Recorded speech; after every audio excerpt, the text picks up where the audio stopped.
Hello, everyone. The topic I'm about to get into today is a bit controversial, and a lot of people are going to raise eyebrows. But the goal of this channel is to actually talk about things that people shy away from. And when I question certain things, I'm only trying to throw light to some of the questions that a lot of people might have, but they never, ask them openly. A lot of us have been brought up to not question things, especially when it has to do with religion. In fact, basically, religious doctrine, must not be questioned. That's how people have been raised. And that is why the notion of faith was, I would say invented. That is the smartest tool in the toolbox of religion. The word faith. And what does that mean? Faith means that you are going to believe what you're told without asking questions.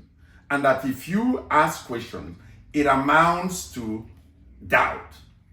And when you are in doubt, it then means you're not a good Christian, which might deny you the prize of going to heaven. And that's why a lot of people are afraid.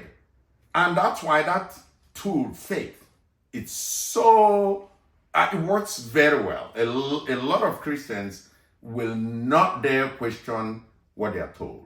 Now, the topic I'm going to discuss today is about Judas. And my question today is Judas, or was Judas a scapegoat? Or was he a traitor, as the Christians say him? Judas is the worst. Nobody ever names his child Judas. Nobody goes by the name Judas. Judas is the worst of the worst in biblical history. And why? Because he is said to have betrayed Jesus, right? But I have a question. Now, in John 13, verse 18, Jesus told his disciple, I know whom I have chosen, but that the scripture may be fulfilled. Let me repeat. Jesus, at the gathering of the 12 apostles, told them that he knew who he had chosen, so the prophecy may be fulfilled. Now, before I go into this, Jesus, before he started his ministry, went out to pick the men that will work with him. He had the choice, and he went out to pick these 12 apostles as we know them, right? And he meticulously picked one of them, one by qualities that they possessed, right?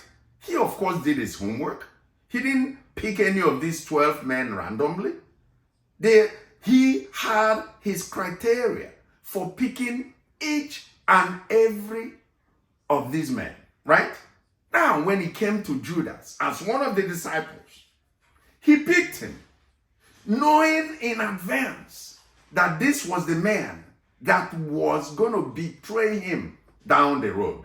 Definitely. He knew that. Why? Because he tells the apostles, John 13, verse 18, I know whom I have chosen, but that the scripture may be fulfilled. What scripture is Jesus talking about here? Well, Jesus was talking about Prophet Jeremiah's prophecy.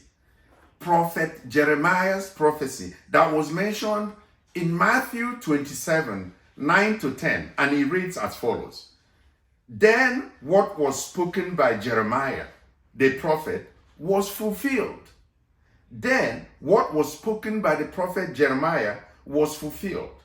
They took the 30 pieces of silver, the price set on him by the people of Israel. Now, who was Jeremiah? Jeremiah was one of the greatest prophets of the Israelites. He actually prophesied the captivity of Israelites by the king of Babylon.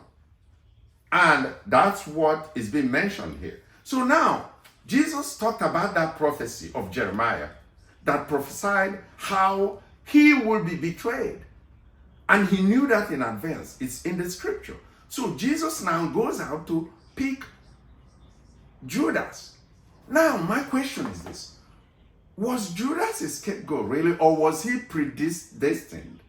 I'm talking about predestination here. People coming to this world to fulfill a purpose, which we believe we all come with a destiny or predestination, right? Now, in case of Judas, did God actually plant him in the world to fulfill his prophecy? That which was prophesied thousands of years before Jesus was born, and Jesus comes out and goes and chose him, knowing that he was the one put on this earth to betray him. And that's what he told his apostles. So now, if you look at all this information, who is the victim here? Was Judas a scapegoat? Or did he really possess that bad blood and nature that he used his greed to betray Jesus? Well, let's look into it. Thank you.